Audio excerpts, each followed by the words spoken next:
israélien sur cette affaire et ces attaques, ces explosions de beepers aux quatre coins du Liban qui ont fait 9 morts et près de 2800 blessés. On tentera d'y voir plus clair dans une petite quinzaine de minutes. Mais avant cela, un entretien qui n'a pas beaucoup été repris aujourd'hui et qui, selon moi en tout cas, est d'une importance majeure. La menace terroriste, vous le savez, et les différentes sources de l'État nous le disent régulièrement.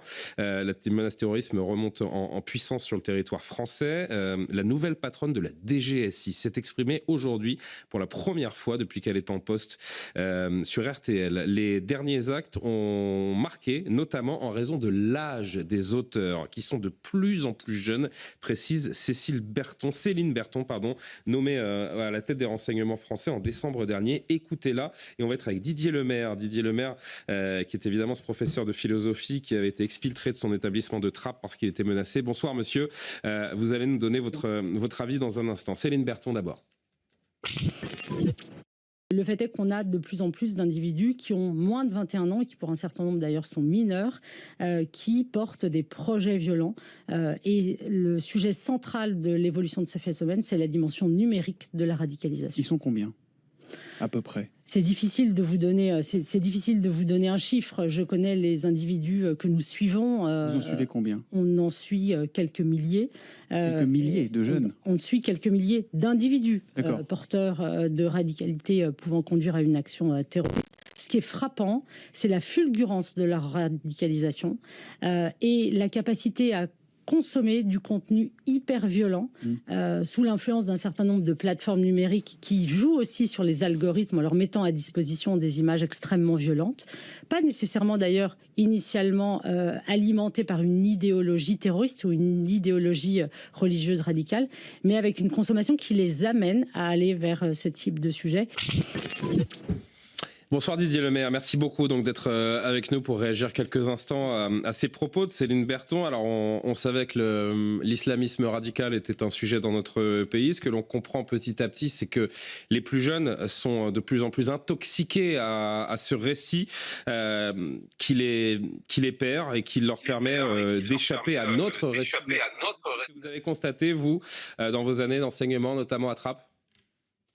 Oui, moi j'ai assisté à une lente dérive de mes élèves vers l'islamisme. Je suis arrivé en 2000 à Trappes, c'est-à-dire quelques années après qu'une personnalité comme Sophia Aram, qui a été formée dans ce lycée de la plaine de Naufle, soit partie.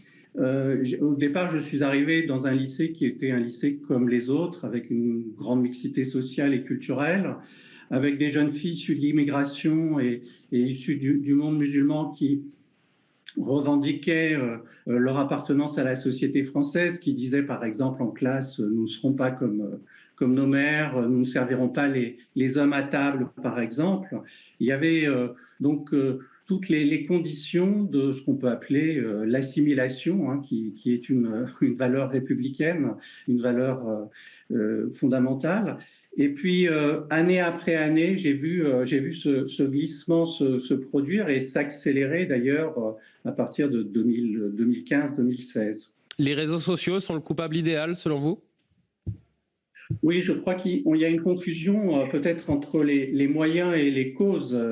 On pourrait rappeler peut-être l'histoire du nazisme, puisque c'est un phénomène là aussi qui est lié à une vision du monde totalitaire. Le nazisme ne s'est pas implanté parce qu'il y avait simplement des moyens techniques ou un usage de la propagande.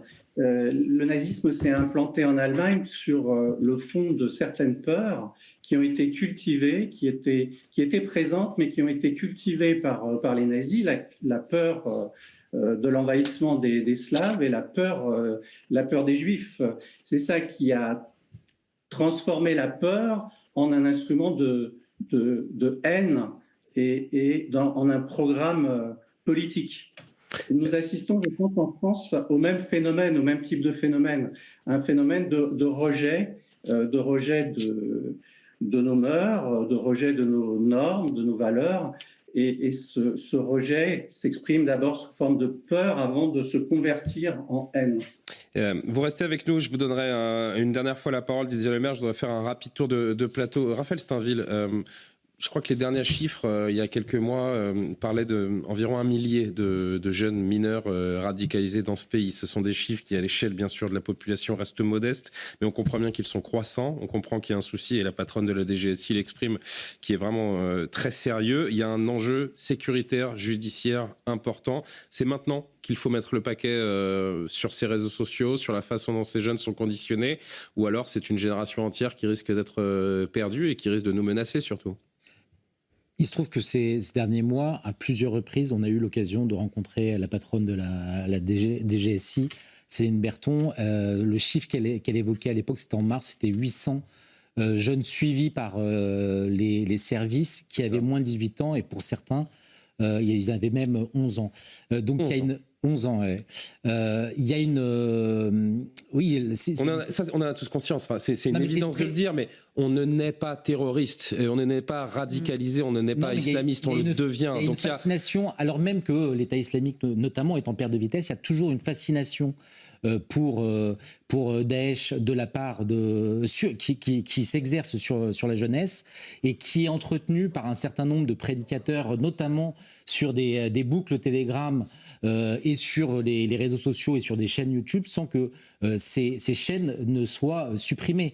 Et il se trouve qu'il y a une auto-radicalisation de ces jeunes qui, à force d'écouter ces prédicateurs, en viennent aujourd'hui à pouvoir passer à l'acte. Et c'est la plus grande crainte aujourd'hui des services, et notamment de la DGSI, qui redoutent qu'un événement, et notamment, on a eu très récemment tous ces appels pendant les JO d'un certain nombre de personnes qui a appelé à attaquer et à viser la France, que ça ne transforme ces gamins en véritables djihadistes. Richard Ramos, il l'a exprimé, Didier Lemaire, à l'instant. Le problème principal, ce qui semble être l'un des principaux problèmes, en tout cas, c'est que la France et le modèle occidental en général n'évoquent plus rien à une partie de cette jeunesse qui se laisse donc embrigader, lobotomiser pour certains, par les prêcheurs de haine. Oui, alors ce qui est très difficile, notamment dans les quartiers, c'est que... Alors, il faut dire aussi qu'il y a plein de jeunes qui vivent l'islam tranquillement. Et ce n'est pas d'eux dont on est en train de parler ce soir. Le danger, c'est que ceux qui étaient quelque part tranquilles soient entraînés dans une radicalité qui était normalement pas la leur. Et ça, souvent par les réseaux sociaux. Et ils se retrouvent dans une espèce de boucle, et vous savez comment ça fonctionne. Je regarde une première vidéo, ça m'en donne une deuxième, ça m'en donne une troisième, et finalement, on n'a plus d'espace commun pour aller dialoguer avec eux. Moi, par exemple, dans ma circonscription, j'ai un quartier, j'ai fait un truc qui s'appelle « Ça débat dans le couscoussier ». Ça débat dans le couscoussier. Eh oui, avec des jeunes. C'est-à-dire, j'ai bien vu qu'il fallait libérer la parole. Parce que j'avais vu également, après les attentats, on va fêter les 1 an, dans la douleur, évidemment, de nos amis juifs, j'avais vu qu'il y avait des gens que je trouvais ordinaires qui commençaient à se radicaliser dans le propos. Et qu'il n'y avait pas d'espace pour aller dialoguer. Les profs n'osaient plus. À l'école, on ne pouvait pas le faire. Et donc, les associations étaient un peu peureuses. Et donc, il n'y avait plus d'espace. Donc, modestement, je me dis, je vais. Et c'est très compliqué. Et donc, on est face à quelque chose qui est très, très complexe. Et il faudra retrouver également entre... vous savez que je présidais le groupe d'études Palestine. Bien sûr. Un chemin qui est un chemin de compréhension des peuples. Et c'est pas gagné, je vous dis franchement. C'est pas gagné du tout. Najwa, un rapide commentaire, on est un petit peu en retard, je suis désolé. Et je vais donner le mot de la fin à Didier Lemaire. Non, mais ce qui est effrayant, c'est que ces prêcheurs religieux cartonnent, on le disait, sur les réseaux sociaux, sur YouTube. C'est des millions et des millions de vues. C'est énorme. Et en plus, voilà, l'islam qui est véhiculé, c'est un islam ultra orthodoxe. Vu l'offensive, c'est presque un miracle qu'on ne soit qu'à un petit millier de jeunes radicalisés en 2024. Parce qu'il y a une telle offensive. Ah oui, non, mais qui est... Un millier de jeunes suivis par les services. Vous avez raison. Alors oui, donc c'est peut-être un peu plus que ça, en effet, vous avez raison. Parce que là, ces prêcheurs religieux... Ce sont les surveillés qui sont un millier. Sont surveillés, mais en tous les cas, ils savent comment communiquer. Enfin, il faut le dire, il y a une communication assez moderne, des images haute définition. Et puis, ces prêcheurs, ils apportent des questions enfin surtout des réponses à des questions du quotidien. C'est-à-dire comment je dois me raser la barbe en tant que bon musulman. Est-ce que je dois écouter de la musique? Est-ce que je demeure bon musulman ou bonne musulmane si j'écoute de la musique? Est-ce que je demeure bonne musulmane si je me maquille un peu, si je mets du gloss? Enfin, on en est là. C'est-à-dire que ces prêcheurs religieux gèrent le quotidien de ces jeunes. Et ça, c'est effrayant. Et ils sont de plus en plus jeunes. Didier Lemaire, pardonnez-moi, mais on est un peu en retard, donc je demande des réponses concises. Je sais que c'est difficile d'être concis sur un sujet aussi complexe, mais la vérité, et pour conclure, en tout cas momentanément, on doit innover. On doit innover dans les réponses qu'on donne, puisqu'elles ne produisent pas d'effet, de toute évidence. Il faudrait faire de l'islamisme, peut-être, je vais être très, très court, mais une grande cause nationale de la lutte contre l'islamisme, une cause de tous nos concitoyens.